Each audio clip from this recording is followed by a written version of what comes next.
Palakpakan natin ang ating Diyos na buhay. Amen.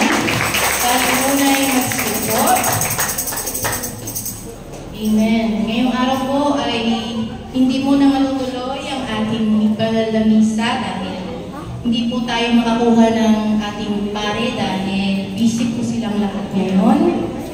Amen. Kabi-kabilaan po kasi ang ating mga recollection, so hindi po muna tayo magkakaroon ng misa ngayon.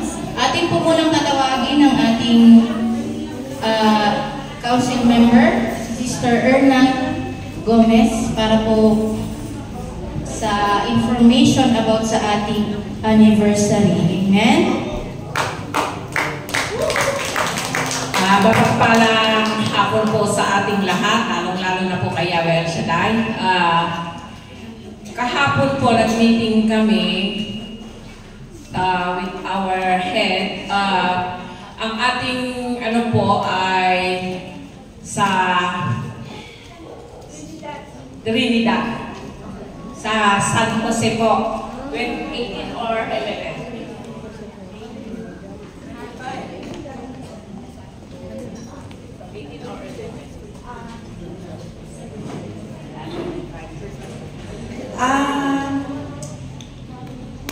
Hindi po available kasi ang St. Vincent at saka mahal talaga. Available siguro pero mahal.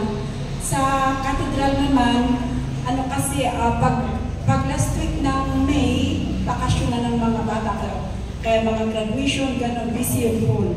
So ngayon, nag-usap po tayo kay Father sa Trinidad, sa San Jose Parish. Ang gym din ay fully booked. Pero sabi po yung PPC doon, pwede natin gamitin yung hall doon sa underground ng simbahan. So na-schedule po tayo ng May 25. May 25. May 25. So may paano yung oras? Pero normal naman yan 8 registration. At ang ano po natin, kaya po ako nakatayo rito. Hello! Hi! Kaya po ako naririto sa inyong harapan upang i-discuss po natin ang ating budget. Ano po?